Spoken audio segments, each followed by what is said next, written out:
Hi, this is Colorful Foresight, where we intuitively connect from within. And it's woo woo time, where we connect our woo woo into our mundane living. Hello, this is Silvia, Colorful Foresight, and here we have Patti from Coaching for Inspiration with Patti and Dance with Angela. So today's pretty interesting topic. We got success after midlife. So basically, anybody after 40, but you could benefit from this if you're younger, because then you could start creating your work-life balance as well, where you're at right now. So even though Patti and Angela have that individual company, they also have a separate thing that they do together with their podcast called Building Better Relationship at Home and Work. So this video is actually going to be based on the episode 19, and the title is called Reaching Midlife and Handling Life Changes, Bending Your Knees. Now, we're going to include oracles. In the video, they mention about like being like a butterfly, and you keep, flittering and changing around until you find that sweet spot. So that's what we're going to kind of do with plan A to plan B and plan C. Even though, just to have a little fun, remember that the collective is all about you that's watching. Even though we're us three talking here, just to go real quick, with plan A, it's kind of like you have this plan, what you want to do after your midlife. And maybe it might have not happened the way you thought, but you're still in it. So now you went into plan B. Plan B is okay, slow and steady, but maybe didn't quite reach your goal by 2024. So you might have to delay it a little bit, 2025, 26, or whatever.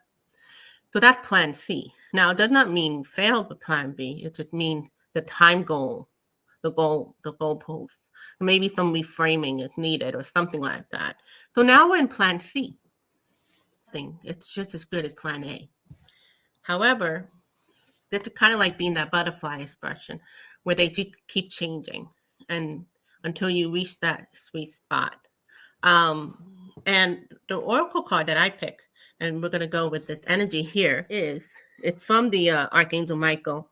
The way forward is open. You're not trapped. Possibilities and opportunities abound. I will guide you to personal and spiritual freedom. So as a spiritual person, I would be like, oh, Archangel Michael, still helping me through this challenge, not to feel trapped, like, oh my God, I didn't reach plan A or plan B. But I also have to see how they're all in plan C. It's not like I'm getting rid of anything. It's like maybe I have to tweak something or, something like that. And so that gives an opening, actually, rather than go, oh my God, see it like, oh, wow, okay, I'm plan C. I feel more like that could happen because now I don't have such a restriction, So we're going to include one of the affirmation cards from Patti called Coaching for Inspiration with Patti affirmation. I am refreshed and awake, which is funny because rather than I have to find like the spark into it. I have to continue. Like even doing these videos, I have to keep like feeling the spark and keep wanting to do it. So I have to keep reframing. Like, why am I doing this? What was my goal for creating the channel and stuff like that? You both hear that. Like, what do you hear when you hear me speak about this? How can you apply this for yourself? When you say that you have to reframe it, yeah, that's interesting for me. And that's the next one. I'm at peace, refreshed, and renewed. So interestingly, like in dance, you're always, I guess for me, when I connect to the dance, I'm always slow with my body or just checking in to the body. So you're always renewing in the dance. It's a part of the dance. And I think when we did the podcast episode, Patti, I was still recovering from the cancer. My body, I couldn't bend my knees. I can't remember why now. So that's a refreshed brain. I think you were going through therapy at that point. Yeah. You had been, bedbound for a while. So now you had to learn how to rewalk and, stretch your muscles and all of those things. And you were going through, I love it. You were going through like, oh my God, I'm not flexible. All your life you were flexible. So am I going to do this again? Yeah. So you have to really like find that spark, great. You had to find the peace about being after certain age, and maybe Yeah. your body not being a certain way, but seen in a different way. Seeing it and experiencing it. Renewed. Yeah. Yeah. Perfect, you know? Yeah. Yeah. So for me, that's with the dance. I sometimes with dance, I have to sit still now, and I never did that. Mm. So it's kind of like when you're getting older or just after midlife, it's like, oh, I never did that before. And you're saying, Sylvia, with the channel, why am I doing this? Right. Coming back to that purpose. But I think sometimes the biggest obstacle is the perception of self. You think, oh, when I was young, blah, blah, blah, you have this rubbish story about the past. And because you're not like that in the moment, you make up stuff. You make up thoughts that are just thoughts. But yeah, for me, the dance is a very simple way because it's just renewal in each moment, and you keep coming back to that moment constantly. Yeah. Yeah. Patti, what, listening to the podcast, what I like about you is you had a career. You also were a mom and a wife. And so all that, so you literally, like some people who retire, now they want to create a whole different thing for yourself. So that's where you're coming from with the midlife. Right. So in my life, I was a young mother. And so I went to work, and that was to provide for my family and to have security and to have health insurance and all of those things that you need. Right. And as time went on, my children grew up, became adults. And a lot of times for a mom, she is doing everything for her children and her spouse, if she has one, right? Or partner. And then you wake up and you say, wait, what have I done for me? You're in a job that you possibly don't think is filling your cup, and you really desire something else because you were in that job to provide, not as a passion or anything like that.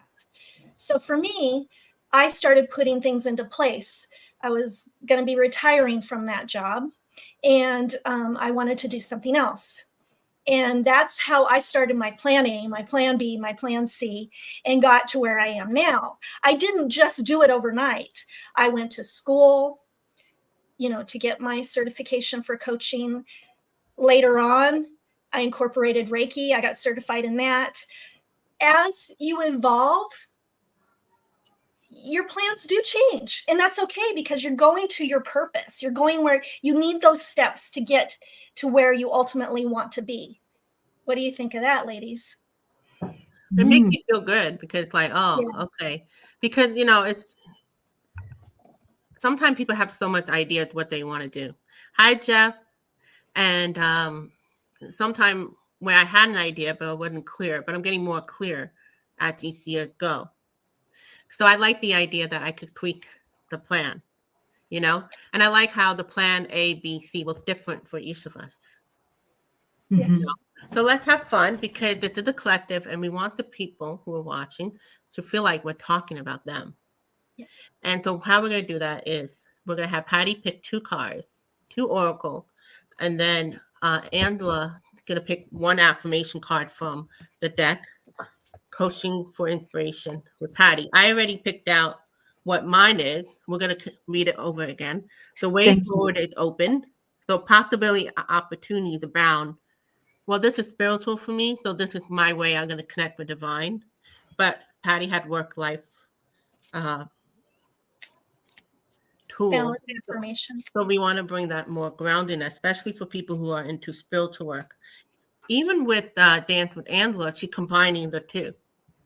Could Dance with Angela, it's a business, but as well, it's a very spiritual process for her, mind, body, and spirit. So I'm pulling my cards from the Sacred Traveler. Take your first step. So that's the most important thing when you're working for on your plan, is to actually take that first step. If you can take that first step, you're on your way. How many of us don't take that first step? How are you going to get there if you don't? So I love that. And I love how the hands are there waving, Mm. and the gentleman is taking his first step for his fun travel in this awesome life. And he's ready to take his first step towards where he wants to go in life. And how do you apply that to, being in plan C? Okay, so you have to take that first step to get to plan C. It's your plan A. Yeah. And then as you're going along that path, you're in your plan B. And as you're traveling, you're on your plan C, but you're getting to where you want to be. And there may be some twists and turns as you see on the pathway, but those twists and turns help you learn more and more things for your life plan and for your life purpose and where you need to go to get there. So you're going to meet people along the way that are going to help you get there, all of those things. And it's not going to be smooth sailing. You're going to have some windy roads. That's to help you learn and meet new people and those twists and turns sometimes aren't what you think you wanted, but they're there to get you to where you want to be. Awesome. So, if you were to include your affirmation card to blend with your oracle, what would that message be together? Okay, so let me shuffle a little bit and let's see what we get. Okay.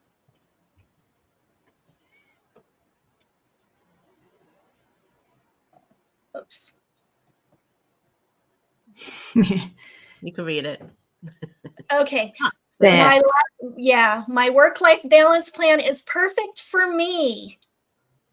So everybody has a different plan in their life. What's balanced to me is not balanced to you. I have a different plan than you, and I have different ways to get to where I'm going to go, and you have different ways that you need to go to get to your perfect plan. And your plan is always changing throughout your life. But just remember, you're on that right path. It may be a little different than what you thought it was going to be, but it's perfect for you. Priority in my life card,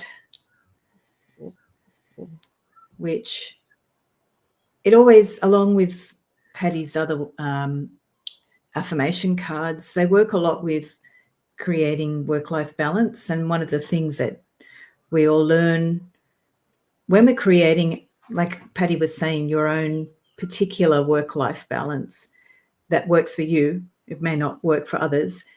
This is one of the biggest lessons, learning how you are a priority in your life and what value you do bring to the world at the same time. So it's that fine balance of doing things for self as you do things for others. So some people have to work with that thing, like they may not prioritize themselves because they're chasing after, this is interesting message. They're chasing after what they think society thinks is important. That's what just came.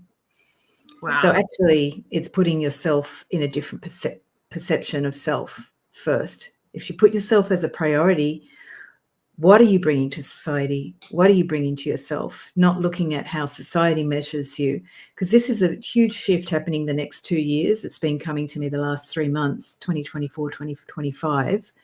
Already we have the financial crisis globally, but it means that everybody's fixated on making ends meet, finances, how do I pay for this? And they're looking at material objects like, do we need that? Does the world need these resources to be used that way? If we use the resources this way, how is it damaging or protecting the planet? So when you have a different sense of self, your priorities are different around those things too about the world. So not following the expectations of society, but how do you prioritize who you are? So in plan C, what I'm getting so far from listening to all of us is keep that spark going, maybe reframing, be like that butterfly, that go with flow. The oracle card that Patti has is about going with the road, right? The winding road. Sometimes it's a little windy. Dan Angela is saying, like, sometimes life is a little unpredictable, especially what's going on financially in the world. But ultimately, we have to go with how we feel inside, right? So I'm going to pick another oracle card. Yeah. Let's see what the Archangel Michael want to include again. Funny enough, I guess this is the priority for everybody who's watching. It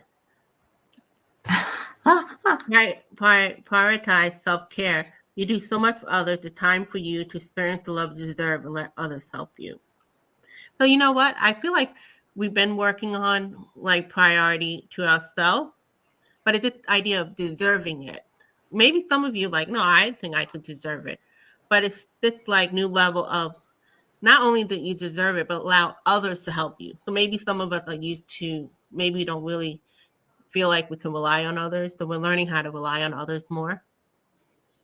That's what I'm feeling. I'm fascinated by this thing about when you take care of yourself, you're also taking care of others. When I was sick, actually, I had so many people come to help me. And now that I'm well, I have other friends now who are sick, and I'm finding that I'm getting over worried about how I can help them. Instead of, if I just focus on myself being in a good space, then I can help them. So I'm really fascinated by that thing. Like, how do you know how to help others and do it in balance so you're not sacrificing? Or how I feel like I'm not overreaching myself, but it's coming from a natural way to just serve or to just give without any stress. It's just sort of a sun radiating, and I'm just No, but that giving makes them. sense because actually I know of both of you, and what seems like you've done that where you help others a lot, and you don't mind doing that, but it could kind of take away from you.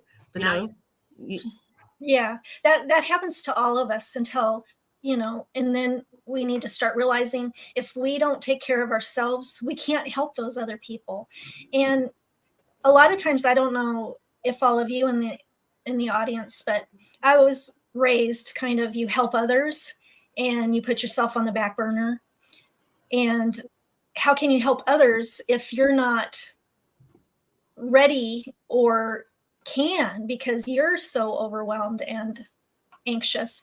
And one of the things that I work with people on is to be able to take some time out and have some self-care, whether it's 5 minutes of meditation, 5 minutes of prayer in the morning and at night, any little steps that you can do to help calm yourself down and take time for you.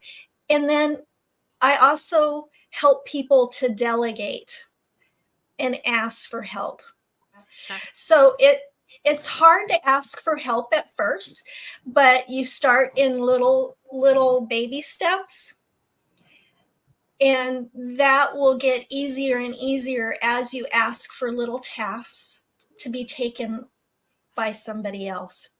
And some of the things that I say is they may enjoy it. And they'll learn from taking these little small tasks, and they may actually love it. And it's something that you might not particularly care for. And then that's bringing you some joy because you've delegated that task. Somebody else is learning something new and they're helping you out. People love to help people, especially the people that don't ask for help. We kind of don't ask, and we kind of push people away when they offer. Go ahead and accept it. Accept the help. It will bring that other person joy and you joy too. Thinking if in my plan A, I would have had a hard time with. I either would have no problem people helping me, but it might not be in the right way. Because usually the real way I need help is the one I have a hard time with. Because Mhm. so that would have been my plan A. I would have been maybe not great at delegating. In plan B, I'm getting a little better at it, but I'm not even sure how to ask. It's like if I ask, it maybe sometimes not in the right way.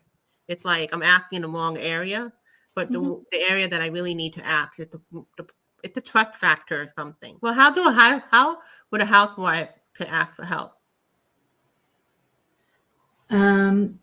I was thinking about the pills, but I work with my partner, and I do a lot of yelling. What's that, Not Sylvia? always smooth, not like all kumbaya. Real life. No, I found that doesn't work. I don't know. I'm going to get to Teresa's question too, or offering. Why do when I do ask for help, I don't get help? Because Teresa, I get you real good. I get you so good. Because I say things in a very quiet voice, or I'm Australian, so we say things sometimes like, can you take the rubbish out? Like that. Okay. And I said, and then I go, oh, I asked you to take the rubbish out. Oh, blah, blah, blah. And the story starts. Okay. All right. Okay. Why don't you take the rubbish out? So I start like this. And then it progresses, because that didn't happen when I've asked for help and it didn't happen. The next time I go, okay, can you do this? It may happen or it may not. And some part of me gets upset because I feel like, why do I have to ask? It should be done. But then sometimes I get to explosion. Just do this. I can't do it. Bah! Like that. And I found it works. And I think I grew up being scared because all of my Italian family were pretty yelly. They scream a lot. They screamed a lot. They're not here anymore. So at early childhood, I got scared of asking in an angry voice. So then I became quiet. I did the opposite. Don't ask and just do it. And I have been constantly, since I got out of hospital, trying to do not the angry voice, because in hospital I could hardly speak. So I had to say things with 4 words and really firm. And they listened. So in hospital I was asking for, I don't know, the water or something, or don't do this because it's painful.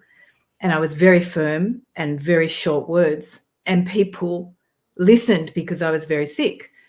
So I got angry after hospital because they weren't listening anymore. And I'm like, just because I'm not dying, why aren't you listening? And I think, Teresa, that thing about asking for help and not getting it, it's not you. It's the perception that people have about, oh, you're good at that, you can do it, you don't need help. Or they have stories of perceptions about you, or you have perceptions about others, which I'm experiencing now. I ask for something to be done, it doesn't get done, and I go, why didn't you do that? I asked you to do that. Why can't you help me? And I know that same person has helped me in the past. So I'm still watching this thinking, I asked you to do it. Do I have to say it in a different voice? Do I have to get angry? Do I have to tell you how much I need the help? Why don't people listen? So I think sometimes there's not one reason that people don't help us. It's just that we have to, like, I know for myself, not having the habit of asking for help, because when I was a child, people were screaming and I stopped talking, and I learned how to not ask for help and try to do things not to make people upset. I think sometimes as an adult now, in my plan B and C's, I have to learn to just say things and not care about the reaction of others. And if I'm angry, too bad.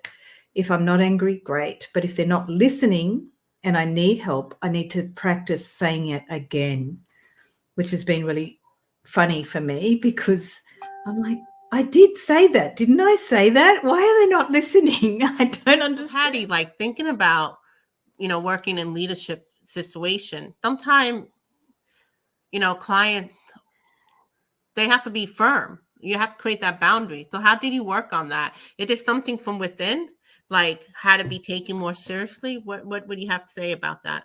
Especially in plan C, you're seeing that you need to take more seriously. Yeah. How would that A work? lot of time is communication. You sit down and you talk to each other.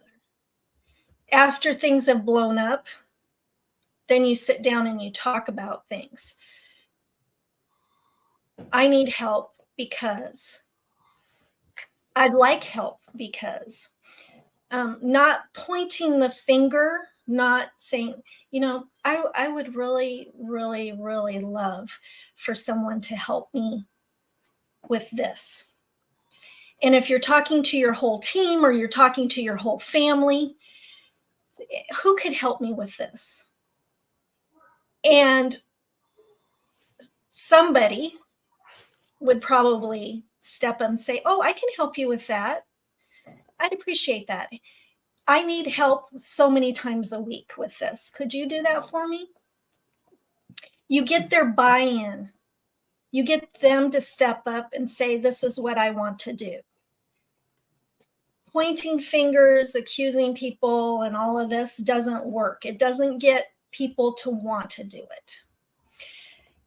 The communication is getting them to want to do it and to help you and feel good about helping you.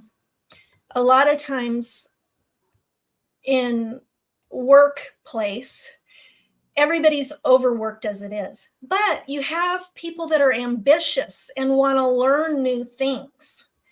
And they're the ones that will say, hey, I will do it. But then you have the doers, and they get overworked because they will say yes to everything.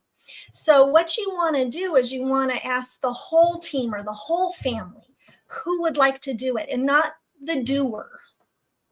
Not have the doer step up every time. Have somebody else step up that can help. Yeah. And also ask the family, I would like help with this, this, this, this, this. If you have 5 family members, 5 things, and say, can one person take one of these 5 things and commit to it? Now, I know it's hard, but the more as time goes on and you communicate that way as a family or a team, people will say, you know what, I want to try this. I want to learn this. And get excited and don't micromanage them. You got to let go. Let them do it their way. And you know what? We grow because we're letting them do it, and they're doing it a different way, and they might be doing it better. And that's great. And you praise them and you say, thank you so much. If you delegate something, if they ask you for help, they ask you, hey, how do you do this? And you show them, and they do it a different way. Don't get mad. Let them experiment. Let them do it their way. That's how you live and learn. And people can't learn if you're telling them how to do it. And they're afraid to make a mistake. And then they won't do anything. They won't help because you're micromanaging them, and they'll just shut down. You know what's interesting, Patti? My brother's been trying to help me out. So he had all these suggestions. I'm like, no. But finally, he's like, I don't know how to help you. And he goes, how can I help you? I didn't know how to react to that. So is that part of, Silvia, the whole thing you said earlier about not knowing what you need help with? Yeah. And you feel like there's a deeper thing that you need help with as well, but you can't quite capture what that is. Yeah, it's like I have to know what exactly I want help with. It's not exactly what they're saying, and they're not wrong either. So when they ask me, I was like, Interesting. That's something I've been praying my divine about. But that's so important, going with plan C. And even like if you're dealing with the leadership, I would think like, what if you're a bunch of clients, you try and come up with the idea, nothing's working. Plan A, plan C, plan B, now you're plan C. So now we're at a standstill. Now what? What would we do at this point? Well, that's where you brainstorm. Brainstorm new ideas, new ways of thinking. You ask people, you get a mentor, you get a coach, you get somebody that's been there and done that to help you. You don't stay stuck. You keep continuing and to move forward. And when we talk about asking for help, it doesn't say there's somebody in a job that you would love to do, right? Meet them for coffee, talk to them, have them become your mentor if they're willing, or just ask about how did they get to where they are, and start putting those kind of steps into your life. What did they do to get where they're at? How can I get there? Ask them those questions. A long time ago, I was at a networking meeting and I had given a presentation, and this lady came up to me after the presentation and she said, "You should be a coach." Now, this was in 2012 or 2013. I had no idea what a coach was. So I started researching it. I started asking people, what is this, a leadership coach or life coach and things like that. And friends and would put me in touch with people that they knew. One of my acquaintances, she put me in touch with a business coach. We met on phone and she told me a little bit about being a business coach, and she told me where to go, that I needed to go to school and get certified. That's where you start the ball rolling and you get passionate and excited about it, because you know how they got there. You know that they're passionate and they love the. Also, if there's something new that you want to try, volunteer. That's a You great might idea. get there and think, oh no, this isn't what I want, and it's okay. You move on to something that you do want, but you try it out. You try things out, and that's not failing. That's being good with your time and your energy and not getting stuck in a dead end job that you don't like. Yeah, set that for midlife doesn't have to be just career. It could be about relationship, but it's also about what you're going to do with your life.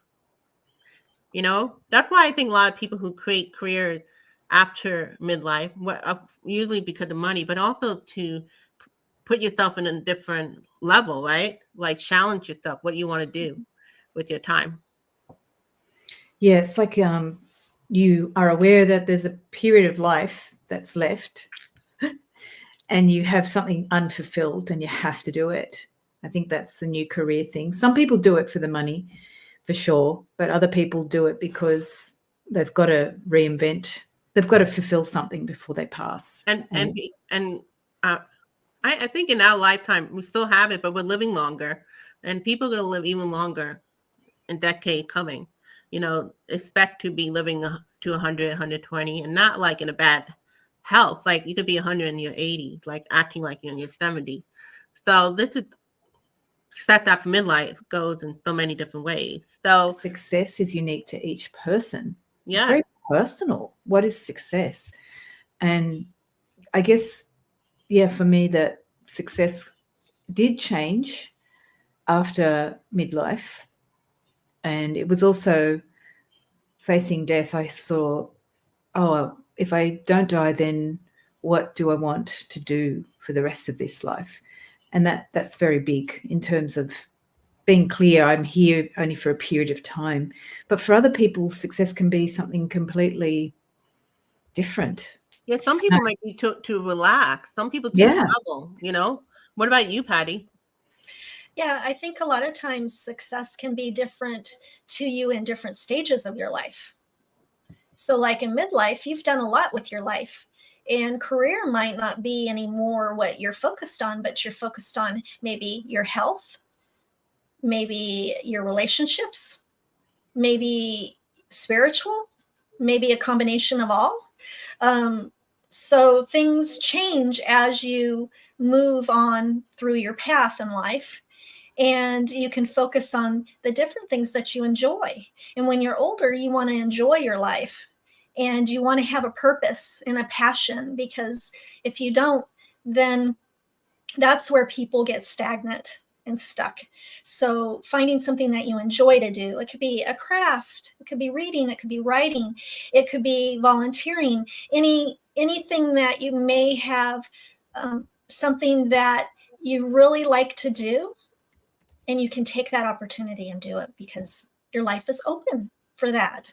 Whereas when you were working, or you had a demanding career, or you had different responsibilities, maybe taking care of your grandkids, things like that, and now that's not there, you have that open window of maybe being able to do something that you truly enjoy.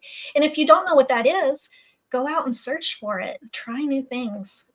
Yeah. Like I was thinking of like some of my relatives, the men, they didn't know, maybe because they're immigrant, they came here, they're not Americanized. They always felt like once they retire, they die. But then I would go to like a bookstore, Barnes and Noble, when it used to be around, and used to go by the coffee shop. There were all these old men just chit-chatting. They knew how to retire. Yeah. And that was their way of like, having that conversation. They probably didn't do much all day. They're probably just glad to be alive, and they get together with the guys every day. So it depends. Yeah.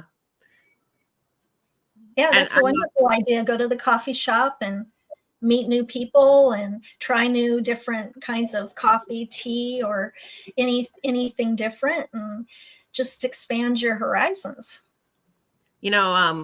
Reading what Fatima, she mentioned about how her husband just want her. What happened if Fatima had taken care of her mother for a long time? Yeah. Now she had some time, but her husband does not want her to have a job. He wants her to stay at home. So that's something like maybe you could find joy within your house. Maybe you have to get firm. Like, sometimes you have to get firm with the people around you. So that's just something to consider. We're not going to have an answer right now, but this video just might put that mustard seed just to open you up, however that shows up. Might be taking a class online, a craft class or something like that, where you're home, but you're learning something new. Maybe even though your husband wants you at home more, you can still take painting class. I don't know what you're into. You know what I mean? I don't have the answer. It's just to give an idea, like life continues in your plan C, no matter what age. Let's see. I take care of baby on Tuesday because his parents both work. Do you enjoy it, Teresa? Sometimes what I've learned from the dance is, like I mentioned before, sometimes I can't move my body. I'm not sick now, but sometimes I just get tired. Or when I was sick, I couldn't really move. So I discovered when I was sick, when I couldn't move, it's a really important gift to be with your body, even if it's in pain. I mean, I took drugs if I was in serious pain. I like drugs when I'm in pain. But just not being able to move, that's sometimes an important stage to slow you down, because there's some part of that priority of self lesson that you have to learn, and you're not going to learn it if you're running around looking after other people. And when I got sick, I had to stop everything, and people looked after me, and I had to receive help because I couldn't move. So that was a big lesson in my journey. But even after I got sick a second time, I couldn't walk again and had to just be still. And sometimes people who are caregivers, they're so used to looking after everyone, they're really the hardest people to prioritize themselves. And it's a big spiritual lesson to learn how to prioritize yourself. So you may get sick as well, like Teresa mentioned, and you might find that you have to learn how to just be with yourself and not run around too much, to just start balancing taking care of others too much. And it's not a bad thing to take care of others. It's just that sometimes it gets out of balance with taking care of yourself. Yeah, like if you get to a point you get angry. What happened if we don't have any plan and thought, life would make it for you. That's what I noticed for me. But if I don't have any plan or have any structure, people will make plan for me. So Teresa, at least it's only once a week. I like that. You just have to take care of your baby once a week. I guess your granddaughter or the caretaker. I take care of a baby on Tuesday. Baby has to go to the doctor once a week, so I feel good helping. That's awesome. You still have time for other things. So I think what I'm getting sent from you, Teresa, you got to figure out what is it that you want to do for yourself. Yeah. Again, it could be simple things as well. A little movement. And sometimes, I wonder about this. Do you, because in the past, caregivers were prioritized in our world, like mothers or nurses. When I was in hospital, I looked at nurses like they were like the most amazing people in the universe, because they did all this stuff that I went, I wouldn't do that. Like every day, I was like, oh my God, you do that for your job all the time? Oh, who are you? You're weird. You're amazing. But we used to prioritize these people in our world, and now caregivers are kind of relegated to a non-glamorous sort of position in society, especially if you don't work. And I wonder if it's about just really reinstating some sort of honor for caregivers in a way. Maybe we have to do it for ourselves if you're a caregiver, or they're forgotten and neglected, our elders in our community. So how do we just celebrate that? If you're not getting it from the people around you, it might be a collective thing. We just don't care about the people who care these days, because that's our society. Our society has reduced the value of those people. And maybe it's just saying to people you do care about, starting with them, like, oh, please help me, or thank you, giving thanks to those people who do care for you. In the hospital, that's what I did as a ritual. Whenever they gave care for me, I would give thanks, either verbally or internally. I'd pray for them and I'd give them thanks. And that's been a very ancient practice. When you give thanks to a nurse or a mother or anybody who gives care, you can do it for other mothers. I see them on the bus and I give thanks. I say, thank you for looking after that child.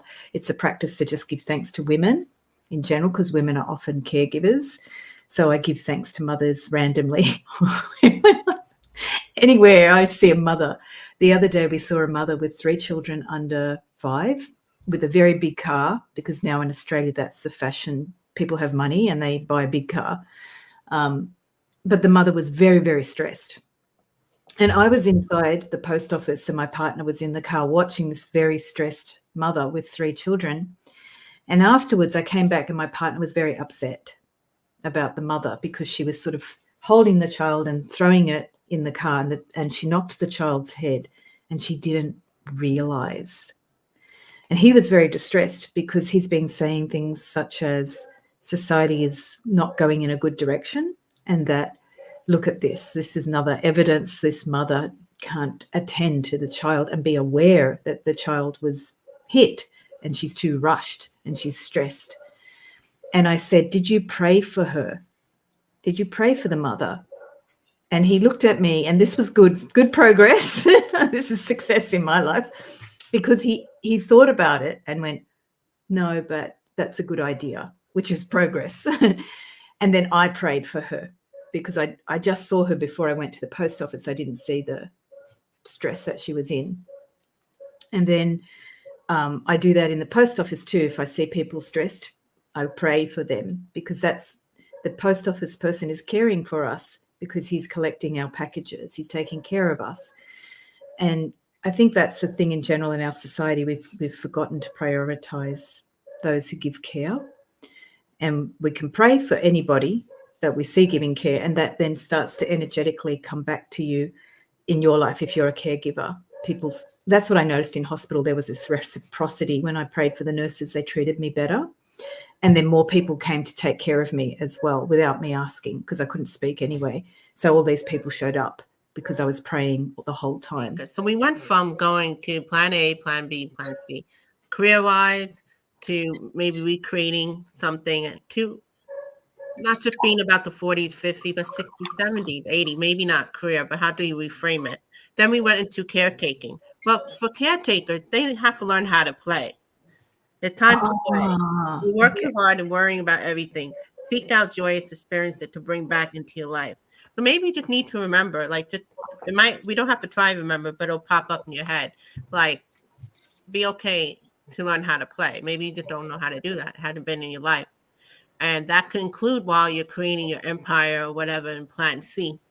So anything you want to add, Patti, before we end this video? Yeah, I thought I would pull a card for all of us. Yes. See what it says. Okay.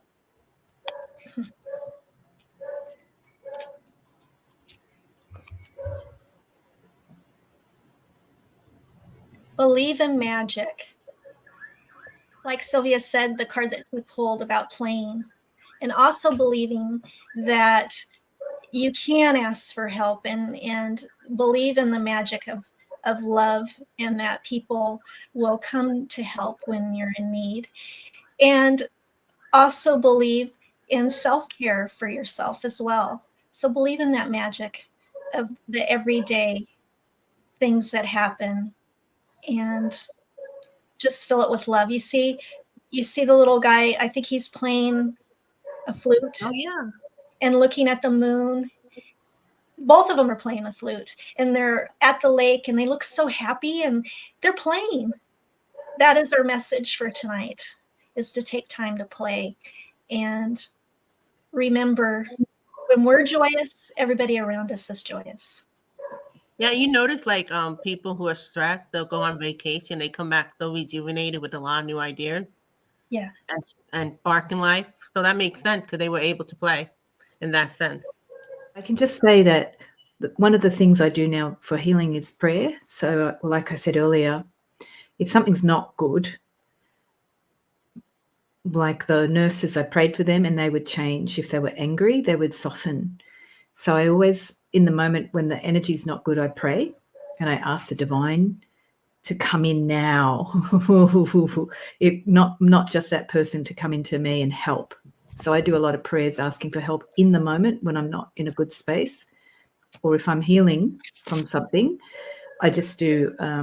I ask the divine to come in, and they come in through my hands. I put my hands on my body and do that work similar to the Reiki, but I do it just with hands-on healing.